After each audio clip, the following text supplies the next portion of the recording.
Hi, everyone. Welcome to Grasshopper's Campus Club Personal Wellness webinar. I'm so excited for today's session. We have two great panelists whom I'm going to introduce in a brief moment. But I just want to first off welcome everyone to this session. For those of you who don't know me, I'm Heather. I'm the founder and CEO of Grasshopper. And for those of you who are unfamiliar with Grasshopper, I'll just do a brief introduction. We're an app and a community. We connect female and non-binary mentors and mentees. The entire mission behind Grasshopper is to increase the number of women and diverse talent in leadership roles.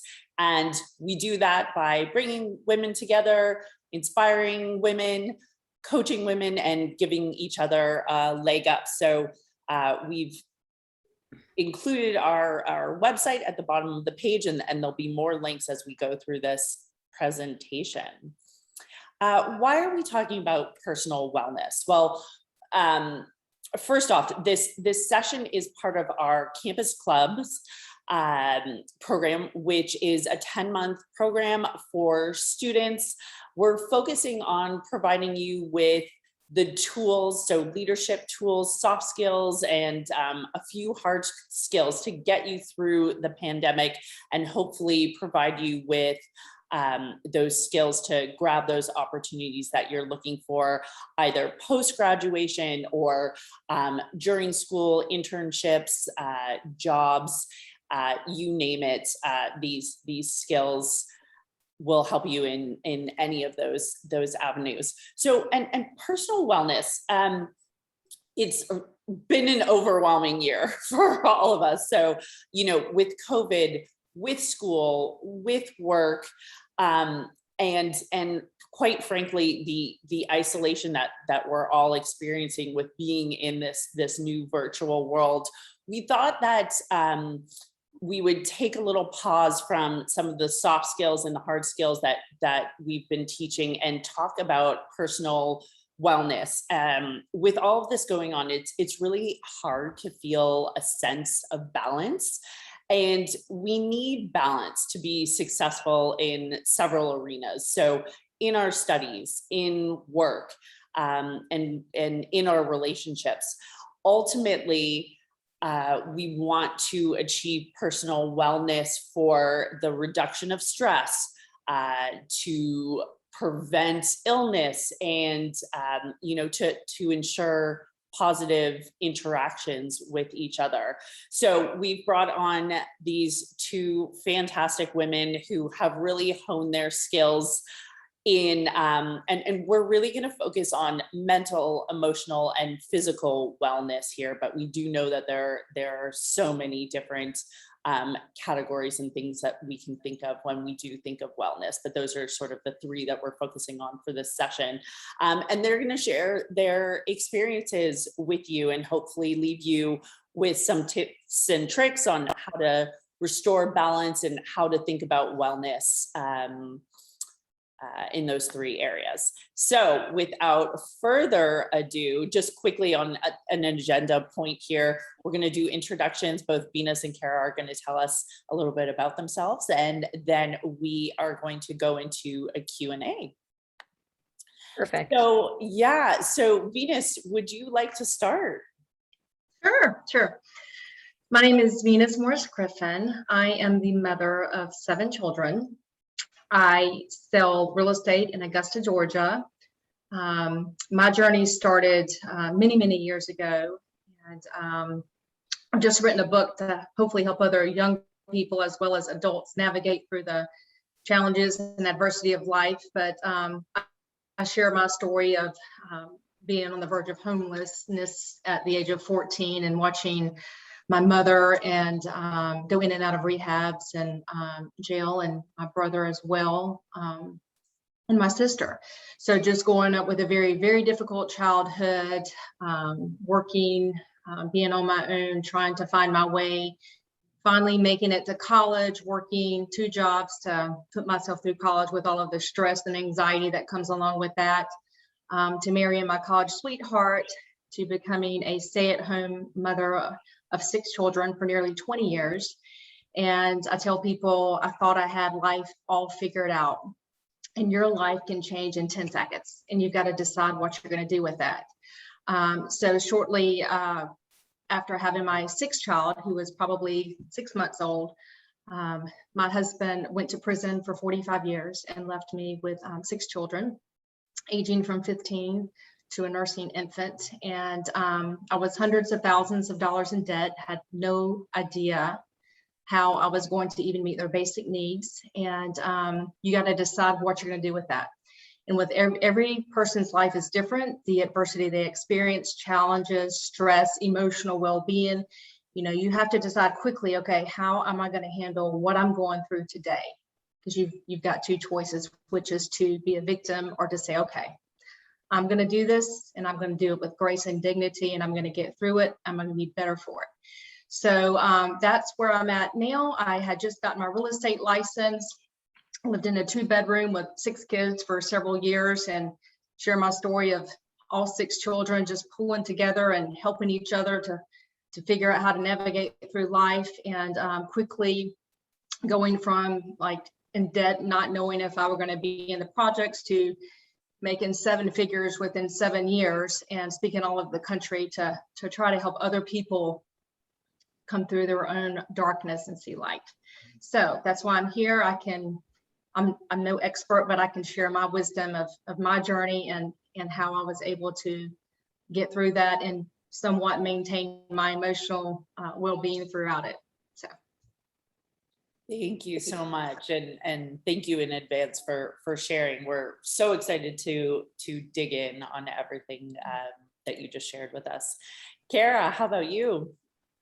So I am probably a little bit younger. I am not a mother just yet, but I did graduate high school back in 2001. I also thought I had everything figured out. I was going to go to school for music originally.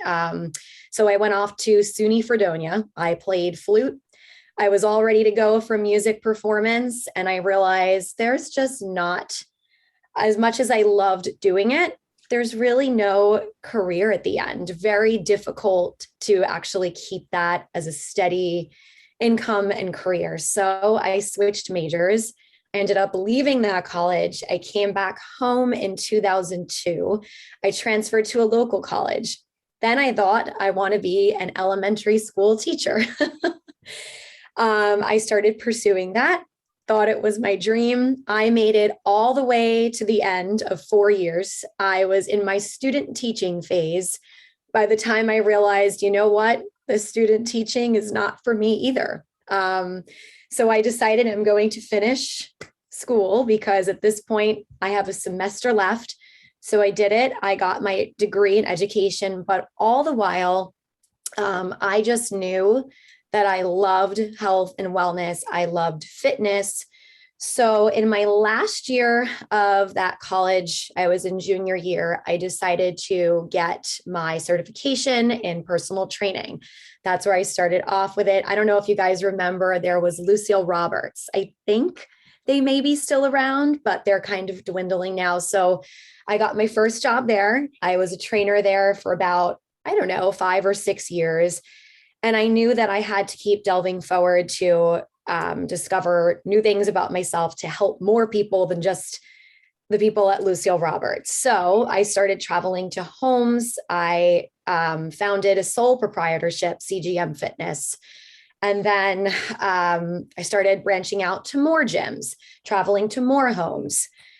After a while, I really knew that I wanted to get involved with Equinox. And I'm sure you've all heard of Equinox gyms, one of the tougher gyms to get into. Finally got into that around 2010. I branched into teaching more stuff like Pilates, bar. I got more certifications, kettlebell. So I stayed there for about 5 years. I finally found my husband. I actually knew him back from high school, but we lost touch over the years. And he randomly messaged me on Instagram when I moved back into the area. I had moved probably like 4 or 5 times. I was kind of bouncing all over the place throughout, after college years, trying to find what I wanted to do, where I wanted to be. So we reconnected.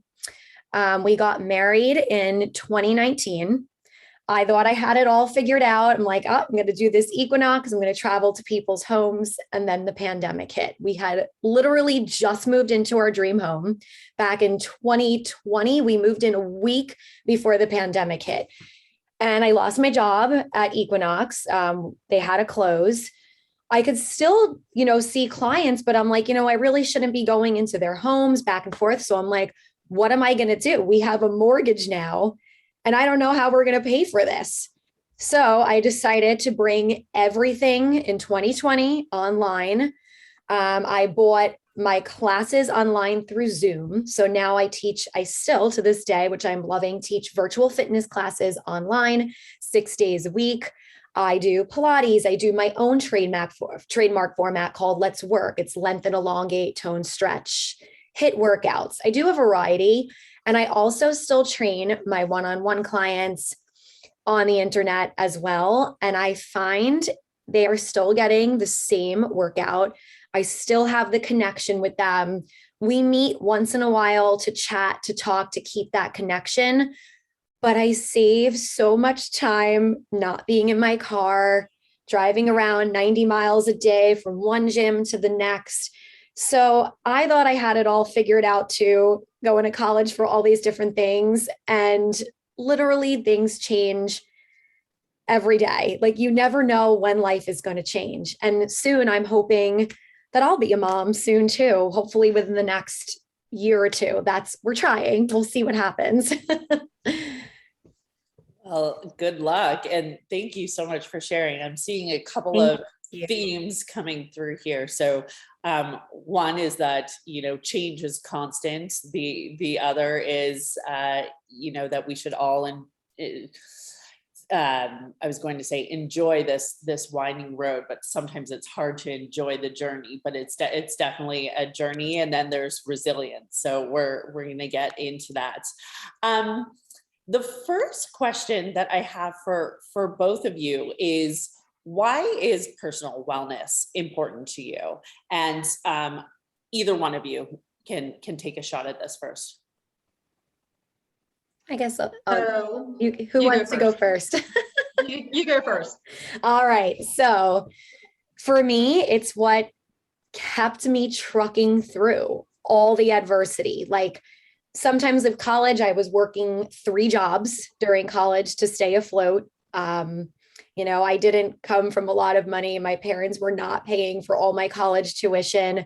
So luckily I got half scholarship, but the other half I did have to pay for. So I was working 3 different jobs throughout my education. Retail, and then I started getting into the health and wellness, and I was also doing music teaching private lessons. But I felt the personal wellness for me, it was my favorite job to do of that. And for myself, the working out kept me on track, not only physically, but mentally. Even if I took that 15 minutes at night, if I didn't have a full hour or 2 hours for these workouts that people do, if I just had 15 minutes to, get some movement in, whether it be some upper body and cardio or lower body and cardio, it helped me mentally to stay on and kind of get through the studying. I would do that on my study break, and it kept me on track. Yeah, that makes so much sense. So for me, personal wellness matters because everything that I do, every emotion that I feel all relates back to my personal wellness. When my husband was sentenced to 45 years in prison, and I, like Cara, my family lived in trailers. I came from nothing. I was on my own. I had no idea how I was going to figure out how to take care of 6 children as a single mom. I'd become unmarketable in the world because I had sacrificed my career to raise the family. And so the first thing that I knew that I needed to do was take care of myself. And a lot of times, women especially look at that in girls as being selfish and self-centered. But just like if you're on the airplane, you you have to put the oxygen mask on yourself before you can put it on your children or your friends or whoever's depending on you. And so personal wellness starts there. And working out for me has been a huge part of my life. I get up at 5 o'clock every morning. That is the only time I have to myself, from 5 o'clock until I wake my children up at 7 o'clock. I go to the gym. I do 30 minutes of cardio. I do pretty intensive ab workouts, and I alternate weight training for Monday, Friday, and Saturday. So it's so important, because when my husband went to prison, I'll never forget my divorce attorney saying, "Okay, Venus, what are you taking to help you through this?" And I told my attorney, I said, "I'm not taking anything. There's nothing wrong if you need the help of medicine, but that taking care of yourself every morning, getting up at 5 o'clock, running 5 miles, doing what you need to do, it gets those endorphins going, and everything that seemed like you couldn't deal with, all the stress in your life, all of a sudden you have this vision and clarity." And so when you take care of yourself with the personal wellness, then you can start to take care of your life, the big picture, but you got to start with the small picture first. So. Yeah, I'm nodding because I'm so identifying with what both of you have said. I personally have 2 little kids, and there really hasn't been time to take care of myself. But Venus, when you said the oxygen mask Yes. reference, it's so true. Everything feels very chaotic, but recently I just started carving out some time to go to the gym, and all of a sudden a sense of order is kind of taking place. So I definitely hear you. Yes. The next question, actually, I think I just skipped one. So let me try to get back. This presentation is not working for me. You could edit, so. I know it really wants to skip. It really over. wants to skip that number Yes. 3. And I'm trying to remember exactly what it was. Okay, so we'll move forward, but I know it was for Venus. So let's start with that, and then we'll move on to this one. But I think the question was around emotional and mental wellness, and why. Well, I know you just talked about fitness as well. So physical wellness has been important to you, but on your site and everything that I've read about you, you talk a lot about mindset. So can you tell us a little bit about why that's important to you? Yes. So people who are emotionally healthy, they're in control of their thoughts and their feelings. You have to be really careful what you tell yourself. I tell other real estate agents when I speak at seminars, the only difference in me and you is what comes in your mind, because the first thing you got to do is know that you're not alone, and that nobody has it all figured out, and that if you keep putting one foot in front of the other, you're going to get somewhere. It's only when we look around and we think everybody else has it figured out. People look at me still today and say, "Oh my gosh, she makes, a ton of money. She's got 7 kids. She seems like she's super mom." Well, I still don't have it all figured out. Every day I get up, I work as hard as I can work. I do the best that I can do. And I don't worry about the stuff that I can't do, because there's only so many hours in a day. You do the best that you can do each hour, and be kind on yourself, and know that we're all in this together. Be careful in how you look at others, how you think of others, how you judge others, because when you're kind, when you see other people who are struggling, then I feel that kindness return to me when I struggle. And we all, life is like this, there's going to be peaks and valleys. And, my son said to me, gave me some of the greatest advice. He says, Mom, at the top of the mountain, it's really cold and lonely there, although the view is beautiful. It's the climb up the mountain that you develop your charisma, that you get your grit, that you get your determination, you get your work ethic. And you've got to enjoy that. You got to know, okay, it's hard, and that's okay. And I'm not going to let my emotional state go down the toilet because it's hard.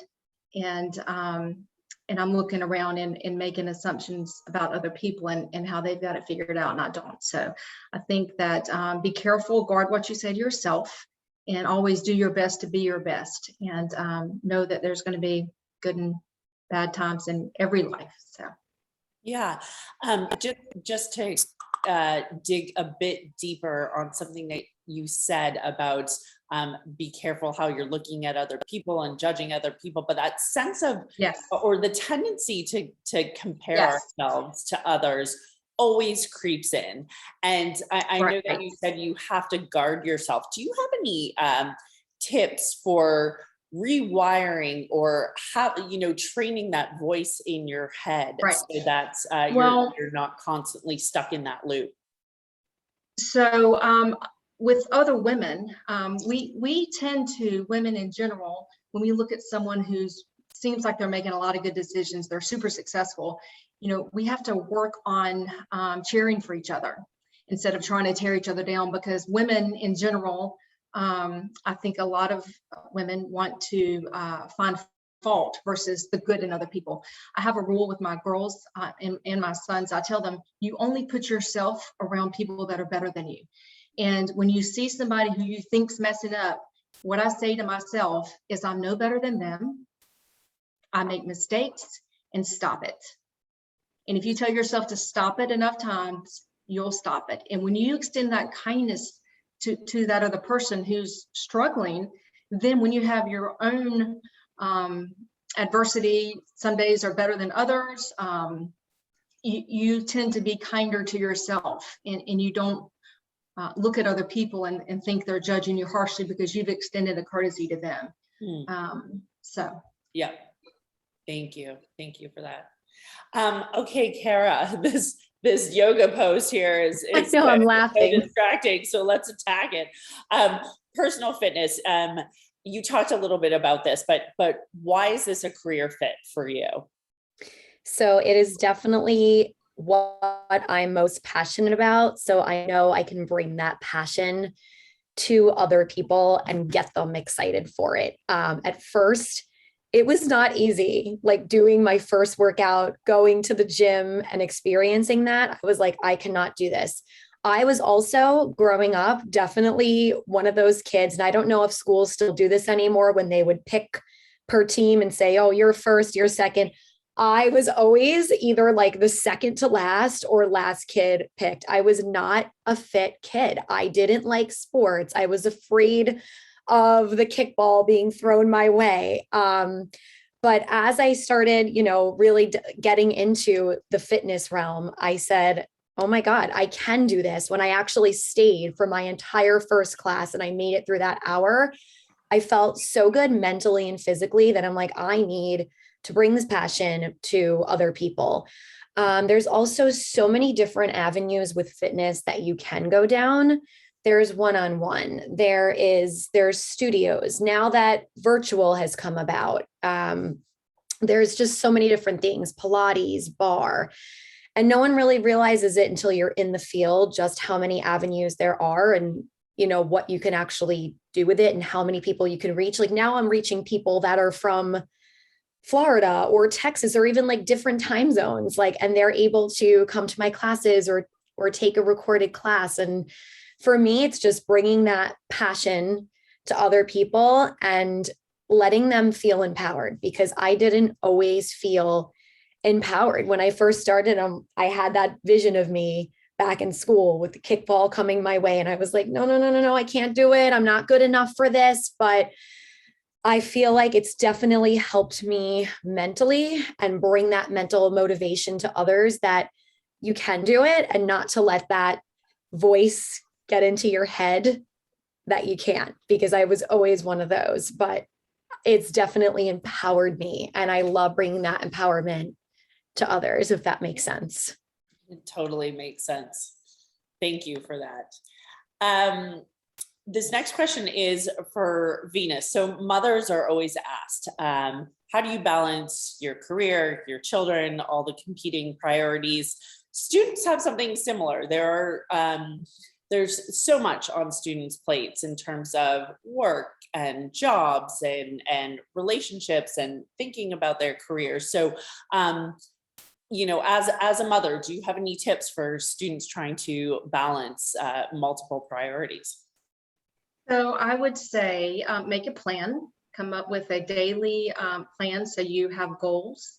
And it starts off with personal wellness and consistency. My daughter, a few years ago, she said, "Mom, I have my second child is 23 years old." She says, "I want to help you get a six-pack." And I'm like, "Okay." And you're wanting to support your child. And so I'm like, "Okay, I'm going to do whatever you want me to do." And here I am. I've got 7 kids. I'm like, "Okay." So she takes me, she says, "Okay, we're gonna go to the gym every day and work out at 5 o'clock in the morning. And by month 9, you should start to see some results." And so I'm like, "Okay, whatever." So I just remember going to the gym every morning with her. First month, second month, seeing nothing. Third month, fourth month, month number 5, I'm seeing a 1-pack, and number 6, a 2-pack, and by month 9, you've got a 6-pack. So her point in her life strategy here was consistency. Make a plan every day, stick with it. You're not going to see results if you start working towards your goal on day 1. You're not going to see the results. Don't quit just because at week 2 you're not getting the results you want to. Be who you are. Don't worry about what others think of you. Remember, you're only human. There's only so many hours in a day, but if you keep, again, as long as you can look up, you can get up. You put one foot in front of the other, and don't expect to be perfect. I tell my kids all the time, with my first child, I thought I want him to have straight A's. I want him to be the captain of the football team. As I've gotten wiser with more children at number 7, I really don't want my kids to have straight A's anymore. I want them to be well balanced. I want them to get up. I want them to take care of themselves. I want them to do well in school, but I want them to also have friendships. I want them to have relationships. I want them to have a long-term life plan that they can succeed at. So if you're a student looking at the world and how you can become whatever your goal is, a 7-figure producer or a stay-at-home mom or whatever it might be in between, you can do anything you want to do. Just come up with a plan, set a goal, and work at it day after day after day, and you'll get there. So don't expect that instant gratification. Know that it's going to take hard work and discipline. So. Yeah, instant gratification is such a thing these days, especially with social media, with gaming, with just the way that our society is working right now. So it's hard when you don't see the immediate results. But you mentioned kind of writing down your goals. Would you, just to get a little bit tactical about this for our students, would you suggest coming up with an overall plan? So say like a year-long plan, and then sort of working backwards and writing down your daily goals. So focus day by day or week by week. What does work for you? Well, what has worked for your daughter as she was setting up this amazing workout plan for you? Yeah. So, what I tell my kids is, and now my oldest is a 4th-year dental student. My second one is graduated college. My third one's in her 3rd year. My second one's in her 2nd year of college. I've got a high schooler, I've got a middle schooler, and I've got a 5-year-old kindergartner. So what I tell them is, what do you want to do? What do you think you want to do? That's going to change 100 times in between, but see what you want to do. If it requires a college education, see what that takes to get there, and then figure out what your passion is in between. Have a roadmap of where to get, but figure out what your passion is, and you can change your mind, but just have a map so you know where you're going. Know what's, like you said, with graduating with a degree in music, you realized that you couldn't really support the lifestyle you wanted. What do you need to be comfortable? To me, success isn't defined by how much money I make. Success is defined by what one overcomes to achieve. And once you meet your basic needs, more money that you make doesn't increase your happiness. Sometimes it can do the opposite. So you've got to figure out how to meet your basic needs, what that means, have a goal to get there. But don't buy into this more is better. Have a roadmap and know that true fulfillment and happiness comes from your relationships with other people, with your family. And really, I always tell people, if you're a janitor, you can set yourself apart and just take it to the moon with your success. Be excellent at whatever it is. And you're going to stand apart, be different. Everyone doesn't want to be different. They want to fit in. Well, I've made millions of dollars by being different, and so my marketing is different. Everything I do is different. I'm very direct. I can rough some people the wrong way, but, my directness has made me successful. And I had a billionaire client of mine tell me, Venus, I have made millions and millions and millions of dollars off 90% no. You focus on the 10% yes, and you can be successful and you can achieve anything you want to achieve. Don't focus on the 90% no, 10% yes, have your roadmap and you'll get there, and have fun on the way. I love that. I love that. Thank you. Okay, I'm going to give your voice a break for a second, Venus. I'm going to skip ahead, and then we'll come back to this. But Cara, I can imagine that a lot of your clients come to overhaul their physicalities or feel better about themselves. Can you tell us two things? So how does nutrition play into this? Because we tend to forget this, that it plays a very big role. And then mindset. Sure. So with nutrition, I always say it's a 70-30. It's actually, nutrition makes up 70%, I feel like, over the fitness. Of course, it's extremely important to get that, activity in every day to keep us well mentally. But the nutrition, you can exercise and exercise and exercise your little heart off. But if you don't have good nutrition, you're not going to see the results. So that is a huge, huge part of it. And while I'm not a nutritionist, I took a lot of courses post-college that helped me learn a lot more about the nutrition world and what you need in there to fuel. It is so important that we are fueling after the workout, something quick that you can make, because I know at studying, you don't have a lot of time to pre-prep, but this is something that you can pre-prep the day before or quickly make after your workout. But I love my shakes that I do. It's kind of like a smoothie, but I'll use a base and this is something you can have right after your workout to get that extra protein in. I'll use a base of almond milk or cashew milk, something like that, because I can't have a lot of dairy. Personally, I try to stay away from a lot of dairy and gluten. It irritates me. It does inflame our body. So I'll use something with nuts or oat milk, something along those lines. I put about a cup in. I have this little magic bullet blender. Put a cup of milk in, some ice cubes, and then I add fruit in there, half a banana, some strawberries, blueberries to get those antioxidants in that help us. And I put in some protein powder. There is a collagen protein powder that I get. I can't remember the name of it right now, but it's collagen something. It's got a picture of a cow on it. They sell it at Costco. I can look up the name of it when Venus is speaking. I'll get the name. I put a scoop into that and sometimes a little bit of oats. I blend it all up. And for me, that's a total meal. It's got a little bit of carbohydrate in there with the oats. It's got your protein with the protein powder. It's got your fruit. You can even put spinach in it also, but that is something quick that you can blend even the night before and have it ready for after your workout.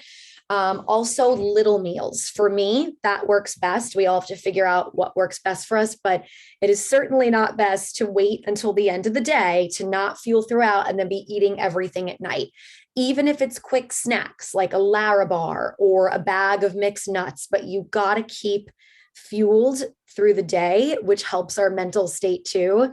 Because I notice now if I forget to eat and I try to do that workout or I try to be in a mentally good place, I'm not, because of the nutrition. You need to fuel. That's so important. Water. You saw me drinking this before. I drink probably with this size bottle, about 8 to 10 of these a day, believe it or not. What's the trick to that? Say that again. What's the trick to liking the water? I struggle with that. It's like death.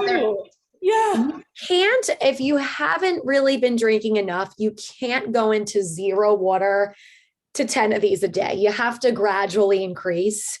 Otherwise you'll be, and believe it or not, my mother doesn't like the water either. And she's always like, how do you drink that much? Don't you have to pee all the time? My body is so used to it that I don't have to pee all the time. In the beginning I did, but if you can even increase it, like there's 2 cups to this size bottle. If you can even increase a cup per week just to get that extra in, that also helps my mindset so much. The water I can feel, I see you're drinking right now. I'm trying. Just that reminder, like I got to pull that bottle out again. Like it becomes kind of like a natural habit. But if I don't have my water or my fruits or my veggies, mentally, I can feel myself not well. I don't have that. I don't feel motivated for myself to work out. I don't feel like motivating other people.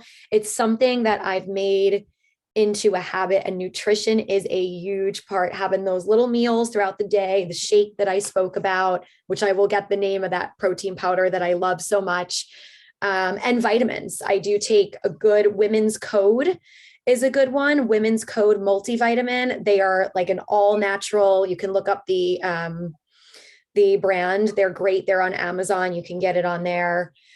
But that is a huge part of it. Yeah. Yeah. Thank you so much. I wish I had that veggie trigger that Yes. I'm checking into the name and I'll get back to you later with that protein powder. I'm definitely more of a carb person, but I know. so guilty. Okay, Venus, we're going back to this one. So can you give us a sense of the tools that you've used to overcome the adversity in your life? So the first thing was every day when my husband went to prison, I would get up at 5 and run 5 miles and then work out. And again, you can just feel the pressure come off of you. Yeah. And then I'd get my 6 children at the time ready for school. And my spiritual life is very important to me. I'm Catholic, and I would take my children to mass every morning at 7 o'clock, 7 days a week. Before school, Monday through Friday, and then again Sunday. And because I knew I was at a really bad place. I was very weak and I was vulnerable, and emotionally I had no one to lean on. I had no family. And so it was important to me. I didn't half the time know what I was doing in the church. I was just like paralyzed, but I knew I needed something. And so I sought it from my faith. So I did that. And then you have to dress the part. If you want to play the part, whatever role that is, whatever job that means, I would dress the part. I didn't have 2 pennies to rub together, and I would put on, the same black suit every other day and wash it out.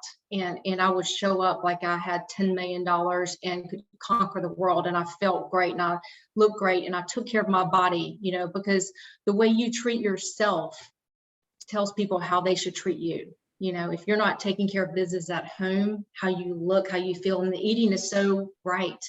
I'll have bad eating days, but 80% of the time I try to eat well because it affects your mind and your body and your overall wellness. And then the most important thing that I did, what I wanted my children to always know is that they were more important than anything else in the world. So I was working 70 hours a week because I was trying to dig out of a hole and, get out of this tunnel I was in. I had family dinner with my 6 children, just me and 6 kids every night at 6:30. And we sat around the table. We went through our good thing and our not so good thing, because those connections, you've got to have a connection to feel love. Were so important to me. And I wanted them to always know that everything I do is for them. So make sure you're getting that connection with your family, with your friends, with whatever it means. And it's different for different people. And then rest, make sure you're getting rest, because if you're not getting, in my opinion, 7 hours a night, you can't be sharp. I notice if I'm not getting a full 7 hours, and it's different for different people, but I'm not on my toes as much. I don't think as well. I'm irritated. I see things differently, but when I'm rested, I exercise, I eat well, and I take care of my relationships, then the big stuff that would normally be big all of a sudden isn't so big, and you can handle it. So Yeah, thank you so much for that. All right. All right, to get back in order here, I'm gonna ask you again, Venus, so let us know if you need a water break. But what steps can our community take to overcome mental or emotional barriers they're facing? So I think what we're talking about here are there daily practices? So you just spoke to some of those, and then are there more long-term overarching practices? So again, I think we've covered them, just differently said in each questions. Yeah. You know, to overcome it, you got to physically take care of yourself, because when you do that, Cara's like spot on. You know, it changes your life. Like, your stress, people get sick from not taking care of their basic needs, from not eating right, from not sleeping right, from not exercising. But emotionally, I think that's a huge part of it. And again, being careful what you say to yourself, what you put in your mind, because you can convince yourself that you're great, or you can convince yourself that everybody else is better than you. And you got to decide the dialogue and the tapes that you're going to play in your mind. And I grew up with, a mom and a brother in jail, and a sister in a mental hospitals, and owned my own, at 14. And if I had listened to what everybody else said about me, then I probably would have committed suicide. It was really that bad. And so you just have to know, you got to decide who you are, and you got to believe in yourself, and take steps to surround yourself with people. And if you don't have people, places, the more things you do in a positive light, you're going to create that karma. And you're going to meet people in the gym, at church, at work, when you surround yourself with the right people. So your daily practices really determine your success. When you surround yourself with people that are smoking pot and hanging out late at bars and not getting good grades, well, then you're going to start to accept their behaviors and normalize them. So you got to be careful. I have very few friends, because I want to be careful with my time, and spend most of it with my family, but also find people that I want to be like, versus, it's easier to pull somebody down than to pull somebody up, if that makes any sense. So, yeah. Yeah, thank you. All right. Again, I feel like we've done such a good job at answering the questions.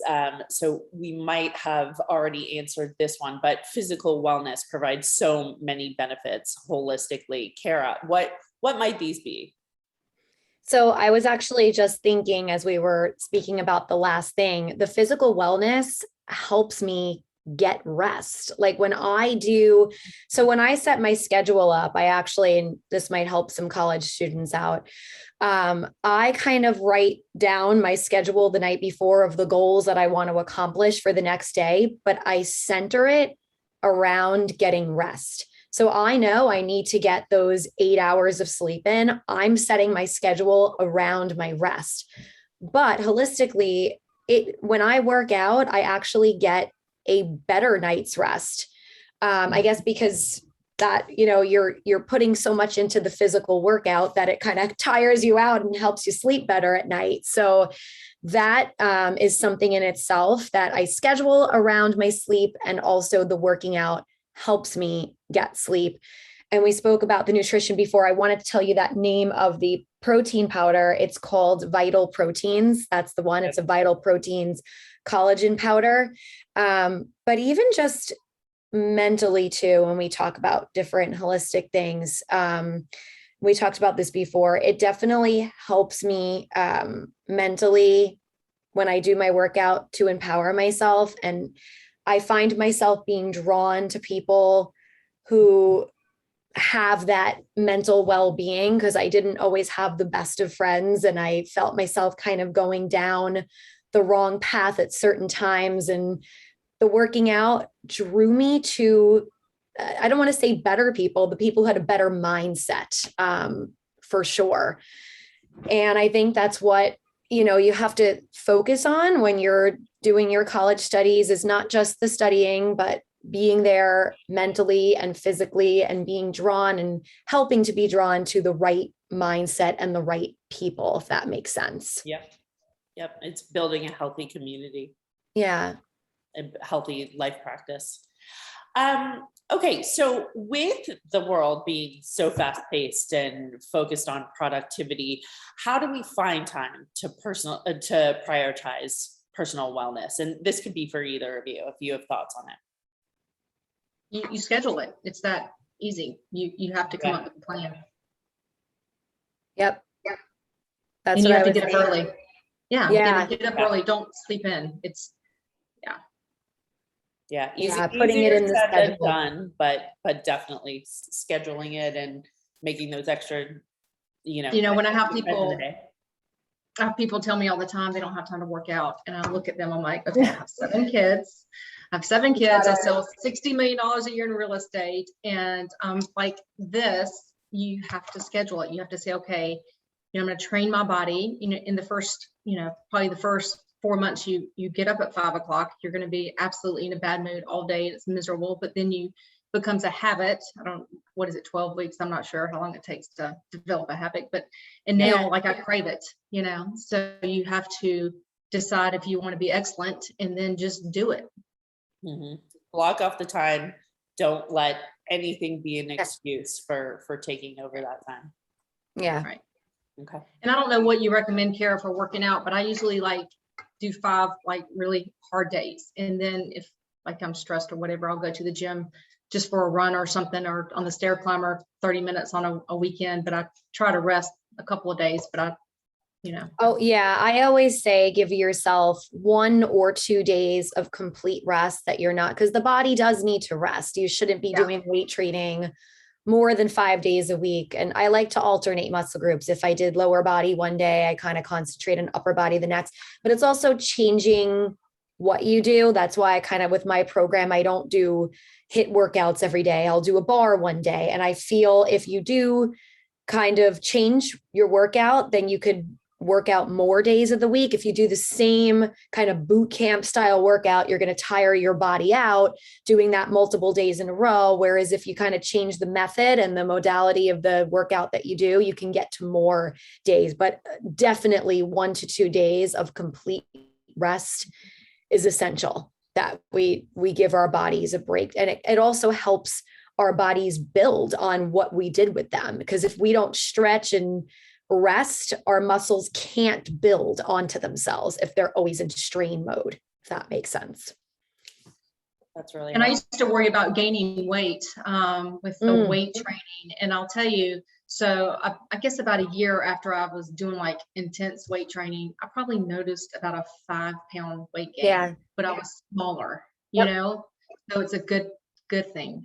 We do, because as women, we usually don't have the amount of testosterone needed to look big and bulky. Some women have a little bit more than others, but 80% don't have enough testosterone to really get big and bulky. Right. But you will gain, that's a very good point. You will gain a little bit of weight because muscle, not that it weighs more than fat, it's more dense than fat is. So you'll look a little smaller because it's more dense, but you'll weigh a little bit more, but that's okay because you can feel your clothes fit better.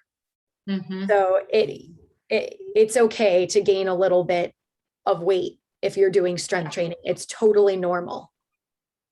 Yeah. Thank you both. So helpful. I'm just trying to be conscious of time here. But quickly, if either of you have thoughts on this. I do. Yeah. Social media. I mean, it impacts our wellness and how we feel about ourselves. Do you have any coping mechanisms for this? Yeah, I stopped scrolling. It didn't make me feel good. Yeah. And then I got into that comparison mode. I would say, oh, this trainer's doing it that way. And we're all our own people and we have to feel good doing what we do. And comparison kills it. We're meant to be where we're meant to be, and it'll be okay as long as you stick to your own schedule, stick to your own needs. I really feel if you are working your hardest, you will be rewarded. And scrolling for me was not helping at all because I was comparing to everything. What I do on social media is I do reach outs. If I see somebody, like, I'll look on the hashtags on social media and I'll type in moms who work out at home. And on a lot of them, I'll post some stuff up on their particular, posts, and I'll say, great job, looks like you're doing great, stuff like that. Or I'll reach out to some people who I think would be interested in virtual personal training. But with the scrolling, I stopped because not only did it make me feel bad mentally, but I also felt like it was wasting a lot of my precious time to scroll. Yeah, no, that's so interesting that you didn't just, take yourself off social media, which a lot of people do, but you built healthier practices for yourself. Yep. Yeah. Venus, any thoughts, or I agree with Cara. On same page? I'm on social media. I don't think it's a bad thing, but I don't really scroll either. I maybe spend 10 minutes a day and usually just kind of spying on my kids, which is terrible. But I tell you, I don't watch any TV at all because I find I tell my husband, if someone's going to kill me in the neighborhood, let me know, because I find it affects my mental state. So for me, it's better to keep current on current events at a but I can't. I don't watch any TV. I couldn't tell you one show that's on, and that's a little extreme, but I just want to put good things in my head, and I want to put things that are going to benefit my family and myself, and 90% of the garbage on TV does not reflect what I want to be. So thank you. Okay, last question here.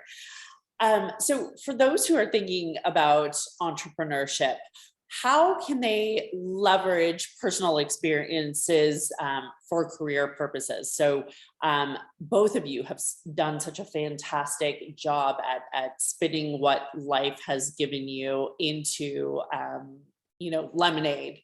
How can people think about this as they're going through their journeys and trying to kind of construct their careers and design a life for themselves?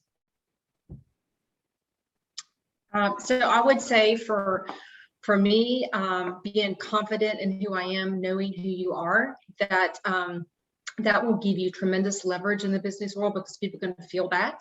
And your confidence comes by everything we've discussed: physical, emotional well-being, and being vulnerable, not being ashamed of what you come from. I work in a town where there's a lot of good old boy mentality in real estate, and I come from nothing, and I'm self-made. I've not had anything ever handed to me, and I use that to my advantage, and I own it, and I'm not ashamed of it. Whereas, nothing's wrong with the fact that they've had things a little easier. That's not a bad thing, but I use my adversity to say, listen, you give me the opportunity, and I'm going to exceed any expectation that you have, and here's why. And list what you can do, what you've done, and just make it work for you, versus being ashamed or trying to fit in and pretend like you're everybody else. So setting yourself apart. Yeah. I also think anyone who is preparing to go into that entrepreneurship way, just expect to really, really, the rewards are the best part of it, but you have to know that you're going to be kind of on that working a lot harder than a 9-to-5 job. The hours are going to go past 9 to 5, but the rewards are so worth it in the end. But there's going to be a lot of no's, and you have to expect those no's. I still get more no's than I get yeses. And some days it is so frustrating, but you just have to keep your eye on the prize and continue to do what you're doing every single day. When you wake up, have, set that schedule the night before, continue to work on it. Even if you get a million no's, there's going to be a lot of no's. You have to just keep pressing forward. Yep. And oftentimes your own support, you're the only person who is running the show. So all the more important to treat yourself well and to really think about personal wellness. Well, and knowing that, go ahead. I was going to say, knowing that it does get easier. Let's say your first 5 years into the business, is really tough. Set yourself, I mean, I was working like 24/7, you know, I was Yeah. like working in the closet so nobody could see me work. But now I'm at a year 11 and it is night and day. I mean, I just get people calling me referrals because I've built that brand, I've built that reputation. So you're going to put a tremendous amount of work in at the front end, and you're going to still put it in the back end, but it's going to be different work. It's going to be like, wow, this is, I can't believe I get paid to do my job, you know? Mhm. Amazing. So just some last tips and tricks here, a summary of what we've talked about. So believe in yourself and your skills. Resiliency is key. And I wrote here, keep calm and carry on, whether it's personal wellness or starting a business. Yeah, as Venus, you said, you're not going to see results immediately, but just carry on. And finally, your best when you take care of yourself. So thank you both so much for joining us and for sharing all your wisdom and sharing your experiences. If anyone has any additional questions, email us at hello@grasshopper, and I'll be sure to get these to Cara and Venus. One quick plug for our community. We're looking for grass ambassadors, our ambassadors. They help us spread the word about Grasshopper, which helps us get women in leadership roles and solve equity in the workplace. So there's a QR code here. I will move this down so you can grab it or just check our website. And then we also have our campus clubs, which this amazing webinar has been is a part of that program. So if you're looking for more webinars like these, please join a campus club. And again, thank you so much, Cara and Venus. We really appreciate your thoughts. Nice to meet you both. Nice to meet Nice you. to meet Have a you. great day. You Gonna too. look Have an awesome day. Look that smoothie up. Yeah, Yeah, vital Yeah. proteins. I'm on it. All right, talk to you both soon. Bye-bye. Bye, guys. Thank you.